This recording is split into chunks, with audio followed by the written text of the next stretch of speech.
So my name is Kelsey, and I am here to talk about LPL things. So the first request I got was to do a short video on the group overview and whether or not I think this time around the groups are kind of imbalanced.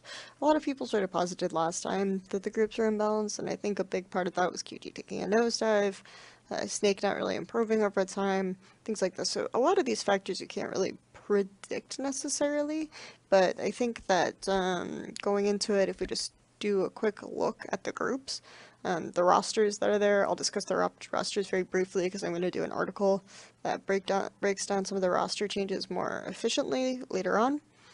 We're going to just talk about why I think certain rosters are good, why I think certain rosters aren't, and how it's going to affect like the overall makeup of the groups. Group A and Group B, let's compare and contrast like their Pool 1 and their Pool 2 and their Pool 3 and the Pool 4 teams. So Group A's Pool 1 team is We're Gaming. Group B's Pool 1 team is Royal Never Give Up. So right away, there's a slight imbalance here, at least initially. I think that We're Gaming are probably going to be better than they were with Pawn having an injury and not really practicing that much, but probably not as good as they were at their peak when Pawn was like practicing really hard and the entire team was doing well and working well together.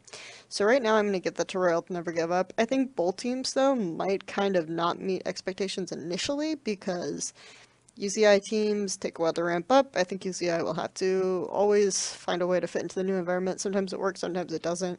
I also think that after putting in so much work during MSI, Mata might feel like he needs a little bit of a break, so he might not be as focused, and so Royal might not be good initially. We're Gaming probably will get better over time as well as they integrate Scout more.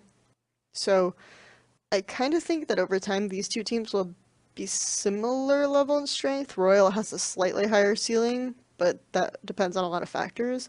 So I think that right now I'm going to say that Group B has a stronger point based on their Pool 1 teams. Pool 2 teams, okay. Snake, Newbee, Vici Gaming, and WEA. I actually feel like Group B really wins out here as well.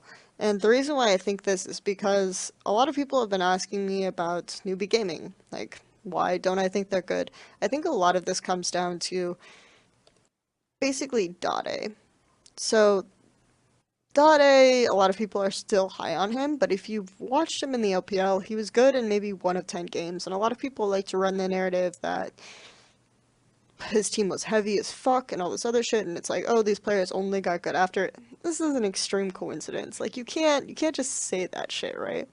Because SMLZ, Condi, Looper, all of these players were performing much better after they left M3, like this year. So a lot of this could be that the environment on the team wasn't very good.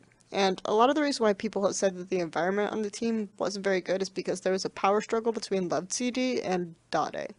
So right now you already have Dade as a possible instigator of some of these issues. It doesn't necessarily mean it's his fault. I'm not going to say it's his fault, but you know, team environment is really difficult to manage, and if you don't have a strong management staff, which frankly Newbee have proved that they do not, this can be a problem. They already had a big power struggle between their jungle and their mid before. This could happen again since Swift is still on the roster and Dade is a new player.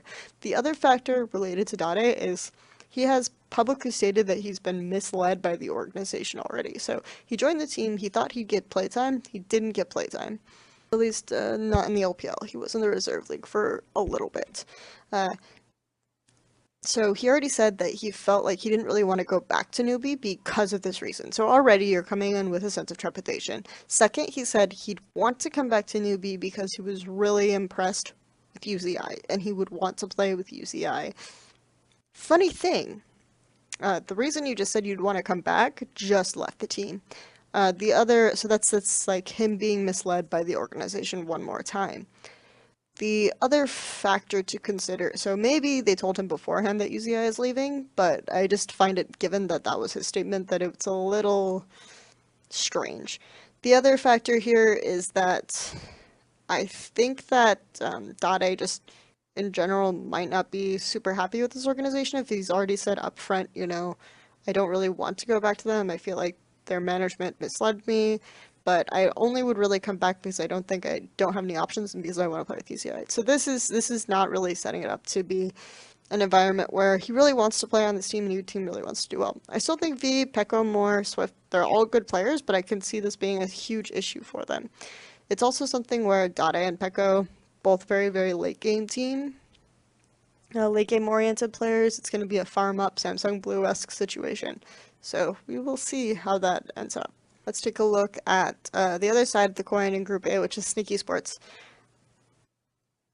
I feel like of the 4 teams, Snake is actually the worst. Even though they might have some good players, it's just this constant changing of the roster. So if I'm known Vietnamese player to have really, really weird issues with... I mean, if you talk to anyone in the Vietnamese esports scene for 5 seconds, they'll basically tell you that SoFM is a dick. SoFM doesn't necessarily practice because he thinks he's hot shit. He thinks all of his other players are bad. That's why he constantly switches roles, because he thinks he can play every role better and maybe there's a better role that he can carry on. These sorts of aspects.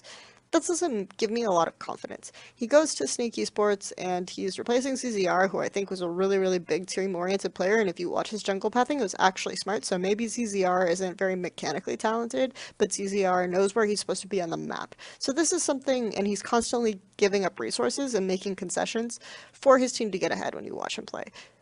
So when I look at Sneaky Sports, CZR is like the opposite of the problem to me. Moving down to mid lane, you still have Tank, and I think the issue with Tank and Flandre isn't necessarily that Tank is a bad player, but that you is much more willing to, oh my gosh, why is Flandre going in? I'm going to save him with this ultimate. Tank is more like, oh my gosh, why is Flandre going in? I'm just going to stand here and watch him die, because what the fuck was he doing? Flandre is super overrated because he constantly is trying to go in and do dumb shit, whether he's ahead or not.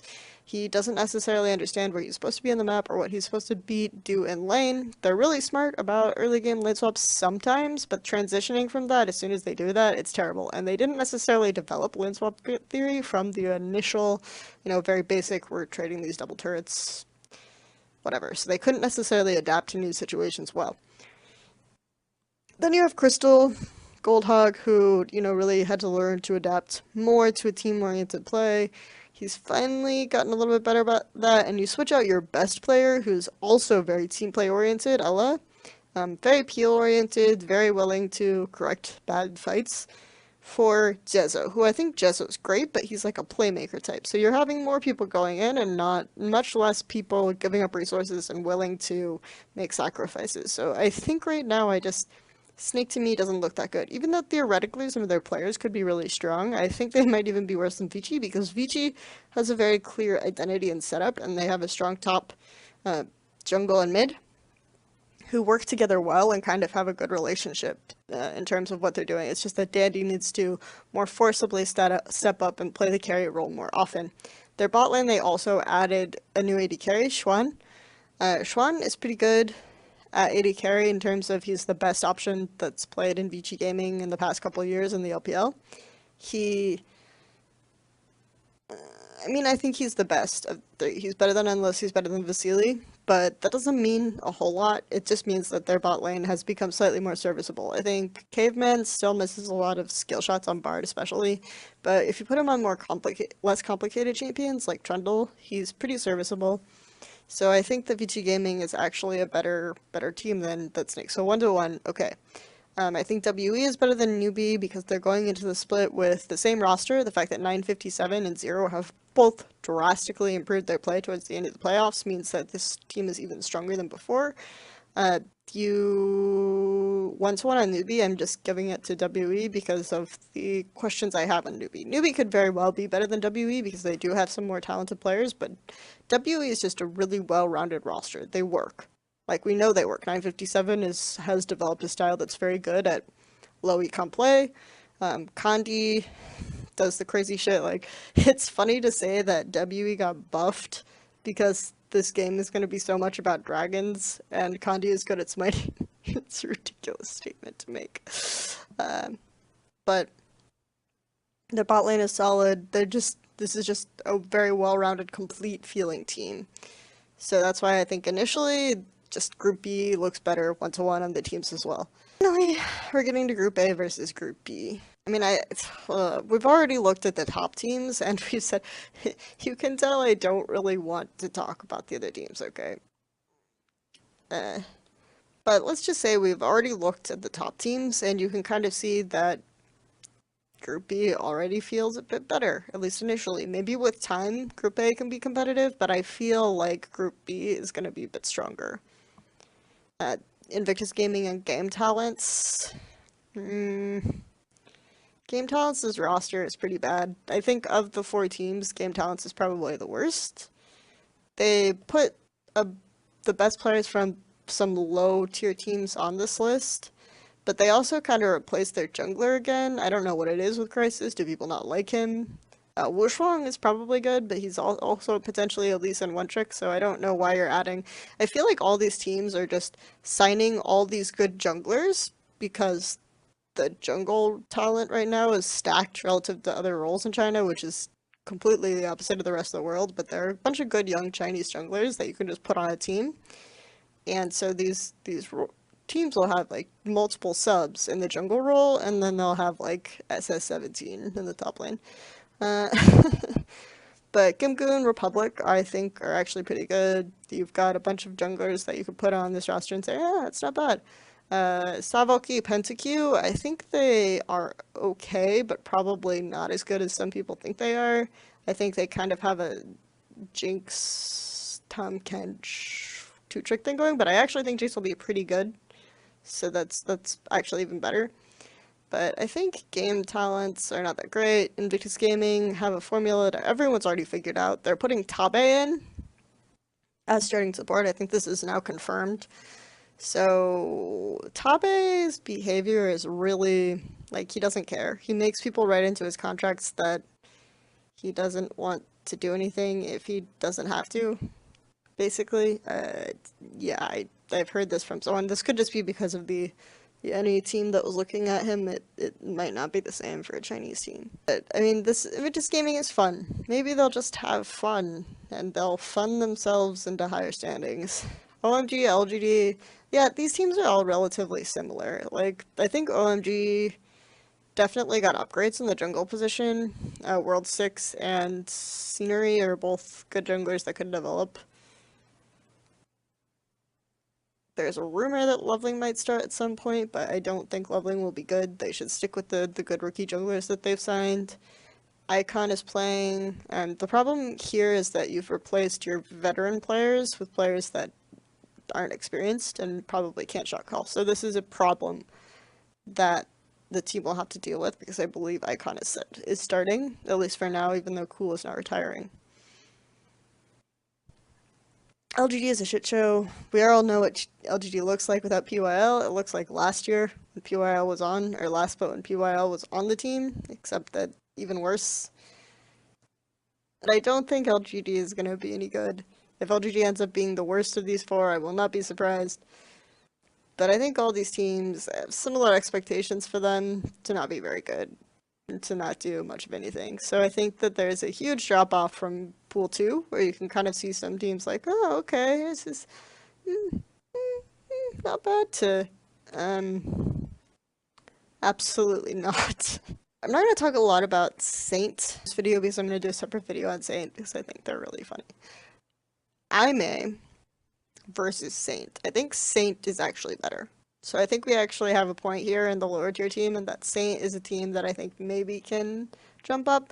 Aimee, I feel like you're aiming to not be relegated because your team is not good. I mean, Fire Lolly is your jungler. Your mids are Bamey and Athena. Your top laner is Amazing J. Where do you go from there? Road is literally their best player. Road and Jinjiao is probably their best players. So, aim to not get relegated, guys. Good luck.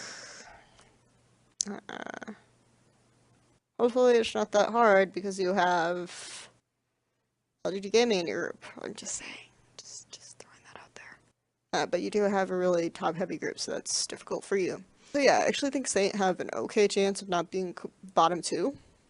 Just because they could probably stand to take a couple games off of the top teams initially, and Invictus Gaming and Game Talents are really difficult teams to predict. So my thoughts. I think overall Group B is slightly better in terms of top heaviness.